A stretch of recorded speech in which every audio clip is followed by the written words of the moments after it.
নামাজ বা সালাত শুধুমাত্র একটি ধর্মীয় আচার নয়, এর রয়েছে অনেক শারীরিক ও মানসিক উপকার যা আধুনিক বিজ্ঞান দিয়েও ব্যাখ্যা করা সম্ভব। নামাজ আদায়ে আমরা উপকারগুলো বিভিন্ন ভাগে ভাগ করেছি।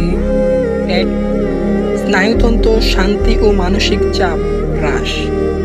নামাজে প্রতি রাকাতে রয়েছে দৃঢ় ও শান্তি গতি শরীরচর্চা, যেমন দাঁড়ানো, রুকু, সেজদা, বসা সবই ধীরে ধীরে হয়। এতে প্যারাসিম্প্যাথেটিক নার্ভাস সিস্টেম সক্রিয় হয়, যা মনকে শান্ত করে এবং চিন্তা, দুশ্চিন্তা, মানসিক চাপ, স্ট্রেস কমায়। নিয়মিত নামাজে ডোপামিন, সেরোটোনিন হরমোন নিঃসরণ বাড়ে, যা মানসিক প্রশান্তি আনে। ২. হৃদযন্ত্র সুস্থতা ও রক্তচারণ বৃদ্ধি। রুকু ও সেজদার সময় হৃদস্পন্দনের হার নিয়মিত হয়, রক্ত সঞ্চালন সুষম হয়।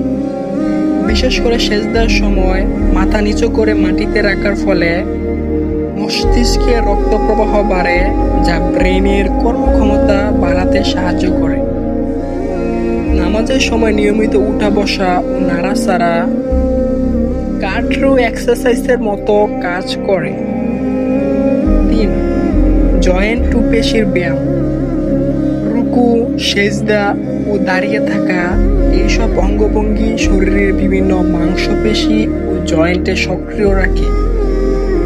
এতে শরীর ও নমনীয় ফ্লেক্সিবল থাকে এবং আর্থ্রাইটিস বা জয়েন্টের ব্যথা কমে। নামাজের কাঁধ, হাঁটু, পিঠ, পায়ের পেশিগুলো স্বাভাবিক ব্যায়াম পায়। ৪. স্মৃতিশক্তি ও মনোযোগ বৃদ্ধি। নামাজে নিয়মিতভাবে কেরাত ও সূরা পাঠ করার কারণে মস্তিষ্ক সক্রিয় থাকে, যা স্মৃতিশক্তি ও মনোযোগ বাড়ায়।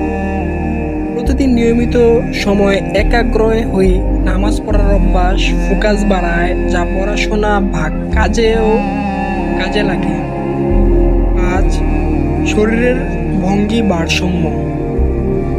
নামাজের সময় সোজা দাঁড়ানো, রুকু, সেজদা করার মাধ্যমে মেরুদণ্ড সোজা থাকে এবং প্রসাচার উন্নতি হয়।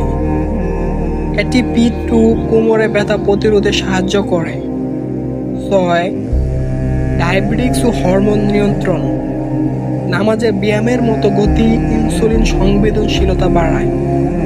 এতে রক্তের গ্লুকোজের মাত্রা নিয়ন্ত্রণ থাকে, যা ডায়াবেটিসের ঝুঁকি কমায়। সেজদা করার সময় পিটুইটারি গ্ল্যান্ড উদ্দীপনা হয়, যা হরমোন নিয়ন্ত্রণে সাহায্য করে। ঘুমানোর মান উন্নয়নে নামাজের ভূমিকা অন্যতম। ফজরের নামাজে ভোরে ওঠা অভ্যাস শারীরিক বায়োলজিক্যাল ক্লক ঠিক রাখে, এতে নিদ্রার সময়ে গুণগত মান উন্নয়ন